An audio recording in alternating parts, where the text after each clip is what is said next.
여기에 모인 저와 여러분들을 가리켜서 1인칭 복수로 칭하는 말이 있죠. 뭐라고 그러죠? 인칭 대명사. 우리라고 하죠. 우리. 그죠? 우리라는 말은 어떤 소속감과 친밀성을 가리키는 말입니다. 친밀하지 않는 사람들, 미워하고 증오하는 사람을 가리켜서 우리라고 하지는 않죠. 친밀한 사람, 애정 있는 사람을 가리켜 우리라고 합니다. 우리 가정, 우리 교회, 우리 학교, 우리 나라.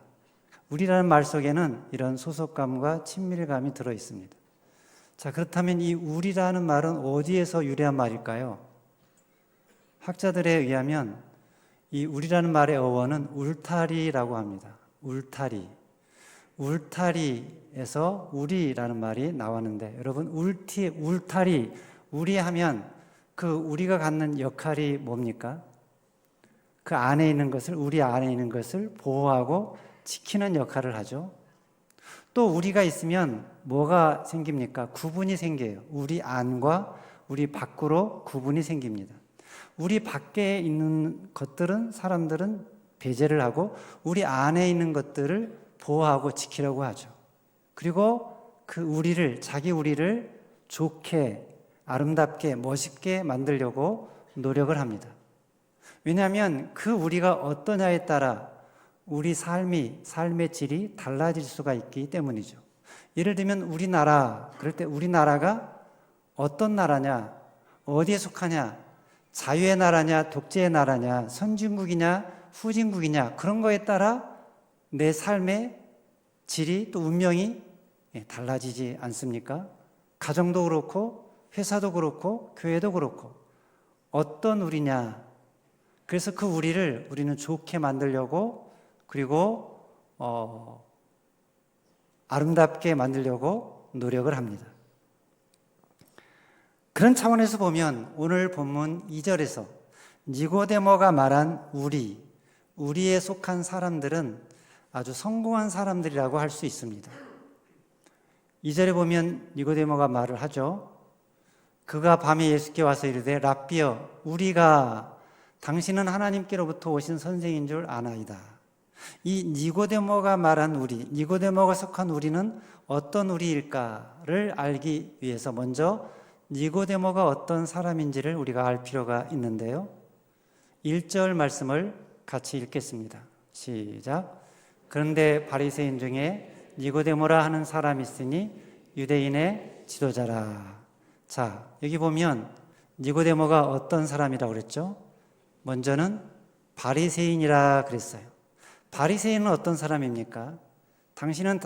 바리새인은 당시 바리새파에 속한 사람을 가리키는데, 바리새파는 어떻게 생겨났느냐?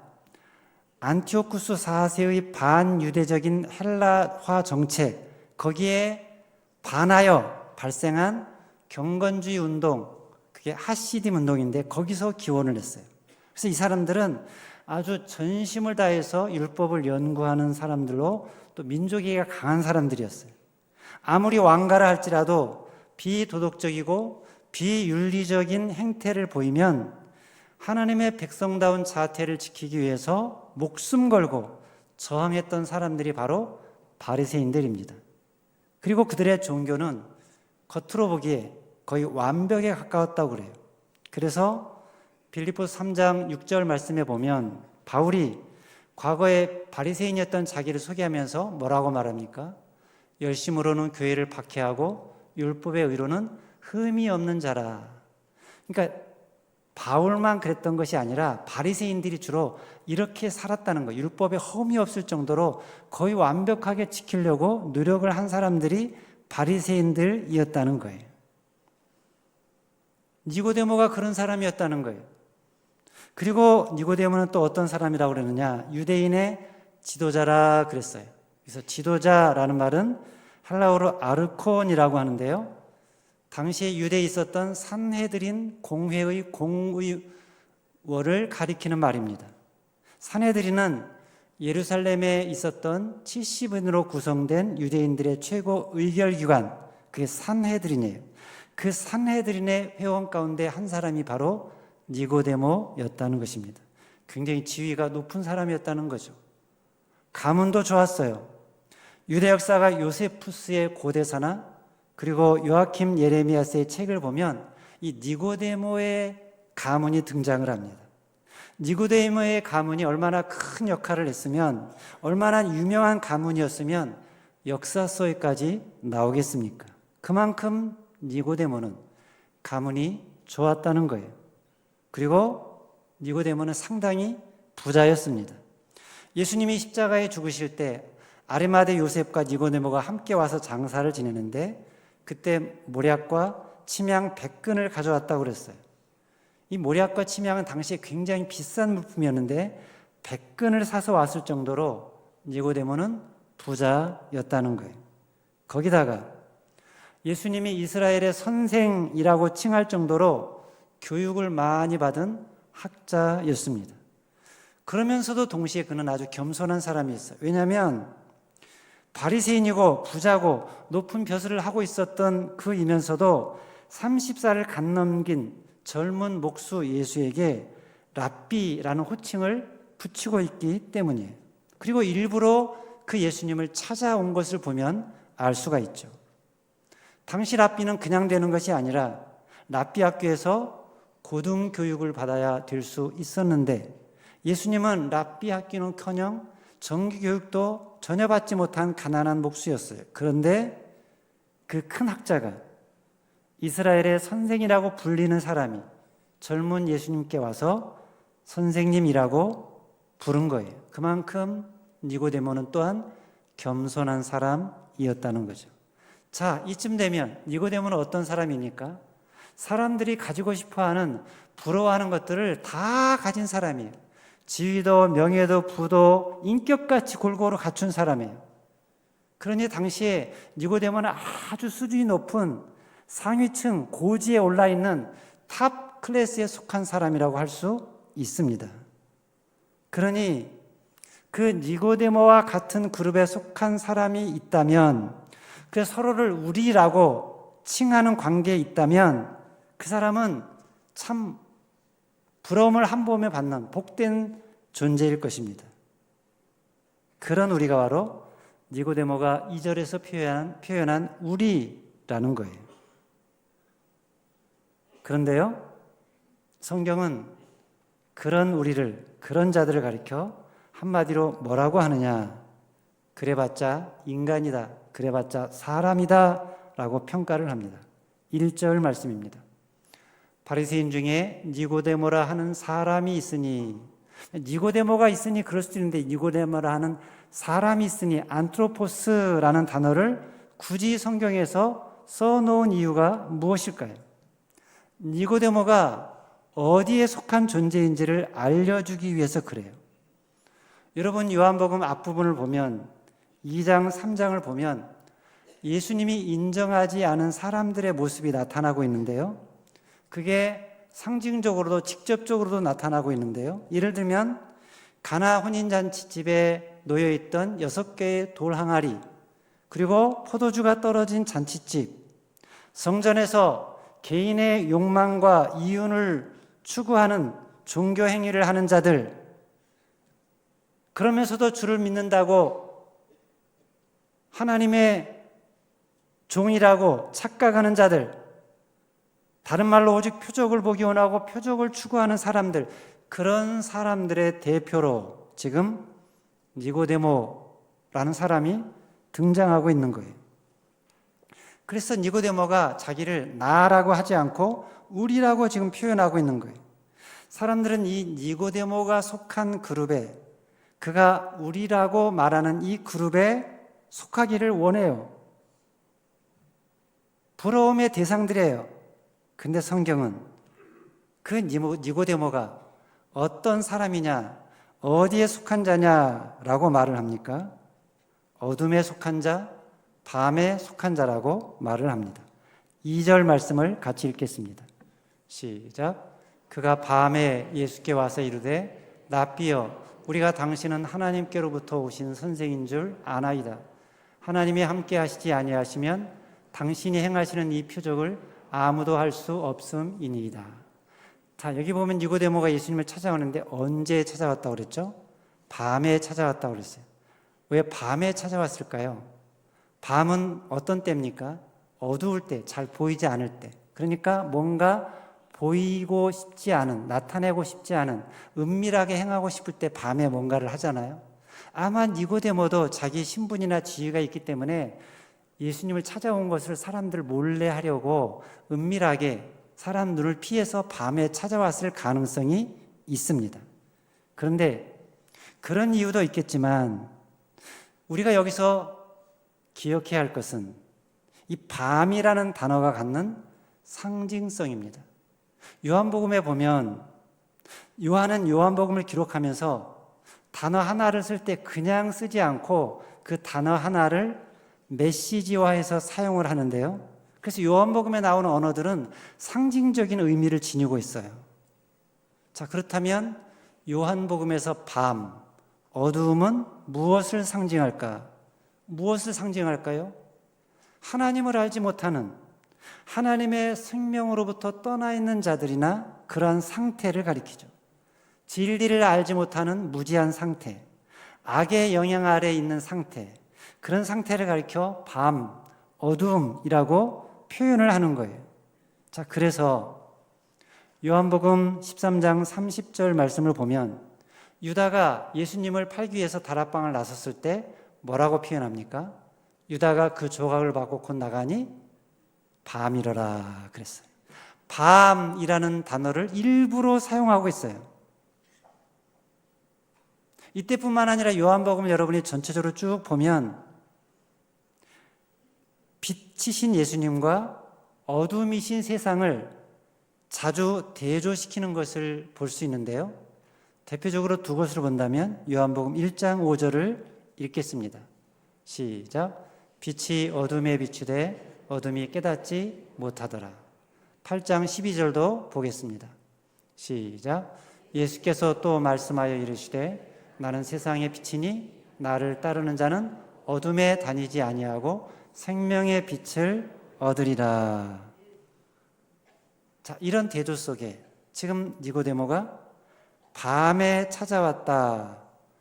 밤이라는 단어를 일부러 요한이 사용한 것은 어떤 의미입니까? 뭘 강조하는 것입니까?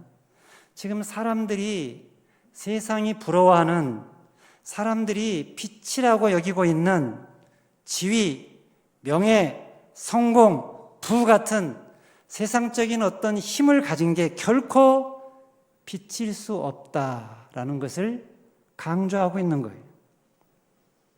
표적을 보았고 기적을 체험했고 세상의 힘을 모두 소유한 니고데모.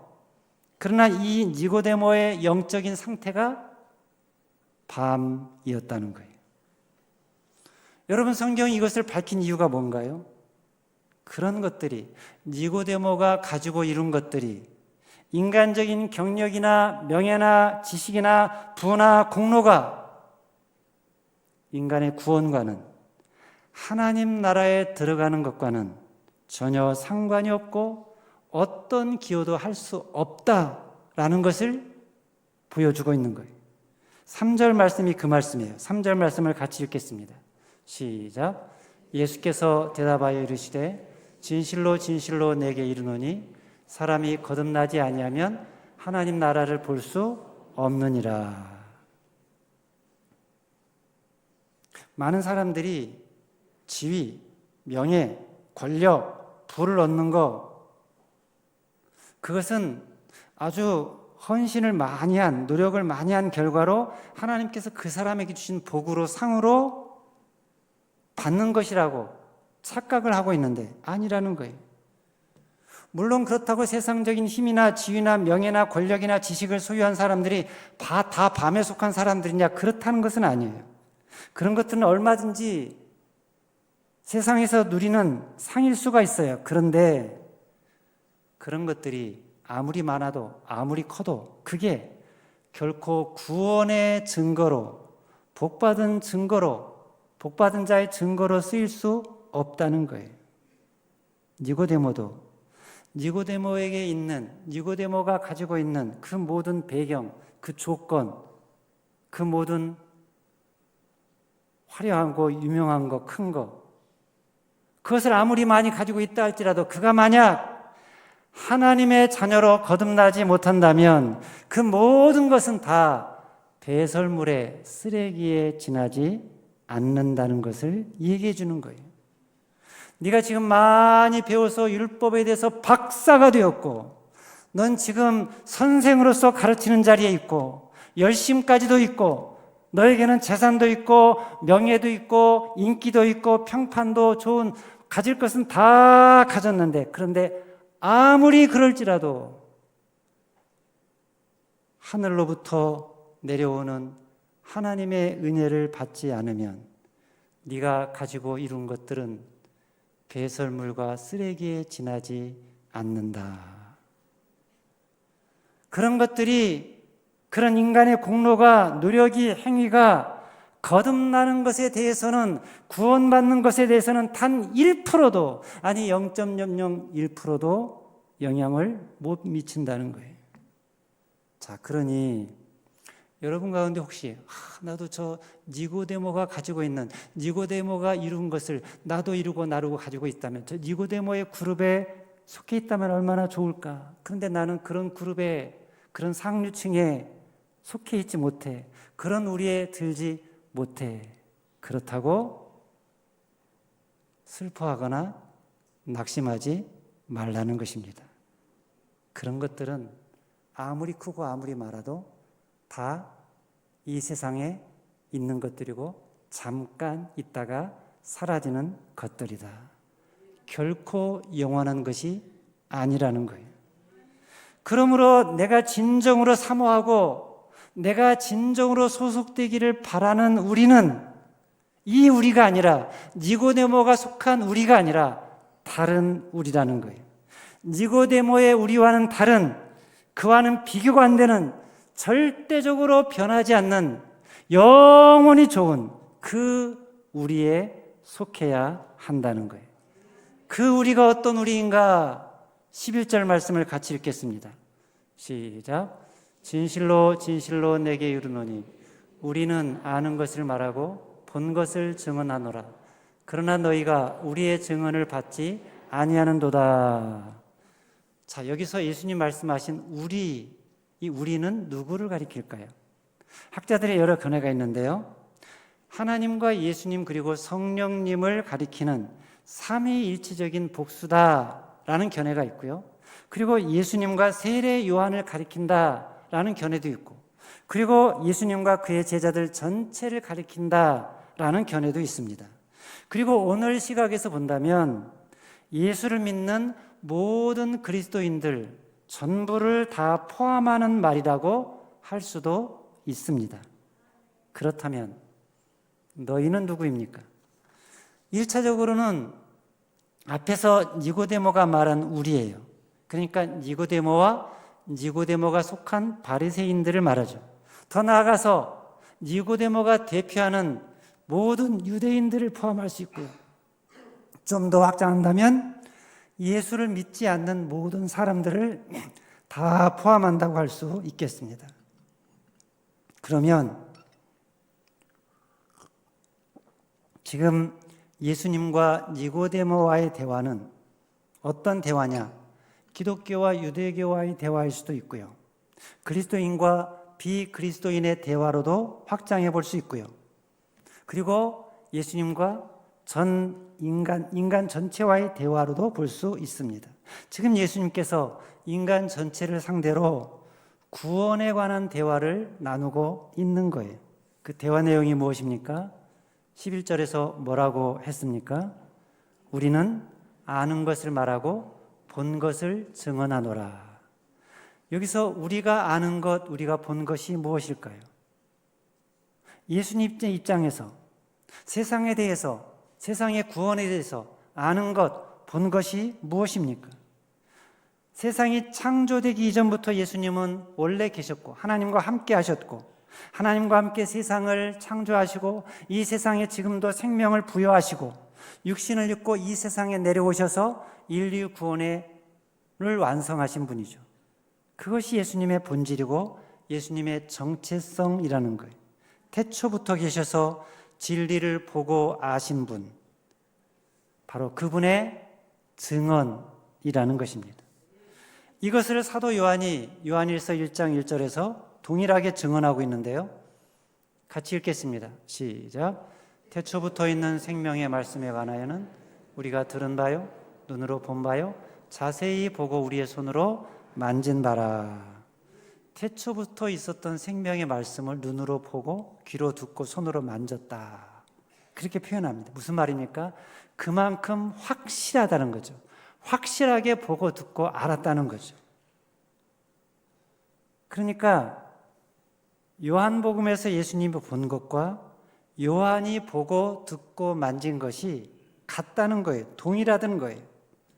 세상에 오시기 전 태초부터 있었던, 태초에 예수님께서 보았던 그것을, 아셨던 그것을 요한복음과 요한일서의 저자인 요한이 역사 속에서 자신의 삶 속에서 직접 보고 듣고 만졌다는 거예요. 그런데 그것을 예수님과 요한이 직접 보고 듣고 만난 그 확실한 진리를 너희는 받아들이지 않았다는 거예요. 그래서 너희는 누굽니까? 1차적으로는 니고데모죠. 그리고 니고데모가 우리라고 말한 바리새인들 그룹을 말합니다. 오늘날로 말하면 높은 지위 그룹에 속해 있는 사람들이에요. 정치적으로, 경제적으로, 사회적으로, 문화적으로 가장 높은 위치에 있는 사람들입니다. 많은 사람들이 되고 싶어 열망하는, 사모하는, 속하고 싶어하는 그런 그룹의 사람들입니다. 교인이라 할지라도 실력을 갖추고 지도하는 그룹에 있는 사람들. 그런데 실제로는 진리의 세계를 보지 못한, 거듭나지 못한 사람들을 의미할 수도 있습니다. 그들의 문제가 무엇입니까? 그들이 세상적으로는, 실력적으로는, 지식으로는 사람들에게 인정을 받고 대우받고 살지 모르지만 그러나 하나님 나라에서는 아니라는 거예요. 그들은 결코 하나님 나라를 볼 수도 없고 들어갈 수도 없다는 것입니다. 왜 그렇습니까? 왜 들어갈 수가 없습니까? 하나님 나라는 거듭나야 들어가는데 거듭나지 못했기 때문입니다. 사람이 거듭나지 아니하면 하나님 나라를 볼 수 없느니라. 거듭나다는 말은 헬라어로 아노덴이라고 하는데요. 위로부터, 처음부터 다시 새롭게라는 말이에요. 여기서 위는 어떤 물리적인 위치를 말하는 게 아니에요. 물리적인 공간을 말하는 것이 아닙니다. 막 산을 오른다든지 로켓을 위로 쭉 높이 쌓아 올라가는 그런 공간을 말하는 것이 아닙니다. 요한이 위와 아래라는 용어를 사용할 때 이것은 상징인데 두 가지의 질서, 두 가지의 세계를 말합니다. 위의 세계와 아래의 세계. 위의 세계는 하늘의 세계고 본질의 세계고 참의 세계입니다. 아래의 세계는 물질의 세계고 허상의 세계고 거짓의 세계입니다. 아래 세계는 제한이 있는 세계예요. 시간과 공간에 제한이 있고 변화가 있고 그런 세계입니다. 위의 세계는 빛의 세계고 아래 세계는 어둠의 세계입니다. 위의 세계는 영혼의 세계고 아래 세계는 시간의 세계입니다. 시간과 공간에 제한이 있습니다. 그래서 아래 세계에서는 태어나고 늙고 병들고 죽는 일들이 있어요. 그러므로 더 이상 늙지 않고 나지 않고 병들지 않고 영원히 죽지 아니하려면 이 아래 세상에서 태어나면 안 된다는 거예요. 위의 세상에서, 본질의 세상에서, 참의 세상에서, 하늘의 세상에서 다시 나야 한다는 거예요. 어떻게 그게 가능한가? 어떻게 위로부터 다시 나는 것이 가능한가? 예수님은 위로부터 나려면 물과 성령으로 나야 한다 말씀하셨습니다. 5절 말씀을 읽겠습니다. 시작. 예수께서 대답하시되 진실로 진실로 내게 이르노니 사람이 물과 성령으로 나지 아니하면 하나님 나라에 들어갈 수 없느니라. 여기서 물은 무엇을 가리킬까요? 성령을 가리킵니다. 그러니까 물과 성령으로는 물 곧 성령으로, 그런 의미라는 거예요. 요한복음 7장 37절로 38절을 보면요, 명절 끝날 곧 큰 날에 예수께서 서서 외쳐 이르시되 누구든지 목마르거든 내게로 와서 마시라. 나를 믿는 자는 성경이 이른 것 같이 그 배에서 생수의 강이 흘러나오리라 하시니 그랬죠. 이는 뭐라고 그랬습니까? 같이 읽습니다. 시작. 성령을 가리켜 말씀하신 것이라. 요한복음에서 물은 성령을 가리킨다는 거예요. 성령의 역사, 성령의 활동. 그러니까 물과 성령으로 거듭나야 한다는 말은 성령으로 거듭나야 한다, 그런 의미라는 거예요. 성령으로 거듭나지 않으면, 성령으로 다시 태어나지 않으면 인간은, 죄인된 인간은 아무리 높은 지위에 올라 있어도, 아무리 많은 부를 가지고 있어도, 아무리 큰 명예와 권력을 가지고 있어도, 아무리 열심을 부려서 엄청난 종교 행위를 한다 할지라도 성령으로 거듭나지 않으면 절대로 하나님 나라에 들어갈 수가 없다는 것입니다. 반대로 말하면 어떻습니까? 성령으로 하면, 성령으로는 가능하다는 거죠. 유대인이든 이방인이든 죄인이든 의인이든 가진 자든 못 가진 자든 배운 자든 못 배운 자든 누구라도 성령으로 하면 하나님 나라에 들어갈 수 있다는 것입니다. 바리새인들이 보기에는 이게 불가능해 보여요. 바리새인들은 죄인들, 세리들, 창녀들을 보면서 어떻게 저런 자들이 하나님의 백성이 될 수 있습니까? 어떻게 저런 죄인들이, 세리들이, 창녀가 하나님의 나라에 들어가고 하나님의 백성이 될 수 있습니까? 라고 물어볼 수 있지만 성령으로는 가능하다는 거예요. 성령이 임하면, 성령이 임하는 것은 어떤 공로로, 어떤 노력으로, 어떤 지위가 있는 자에게 임하는 것이 아니라 위에서부터 은혜로 주어지는 것이기 때문입니다. 그래서 성령으로 거듭나는 것은 이 땅의 신분이 문제가 되지 않는다는 것입니다.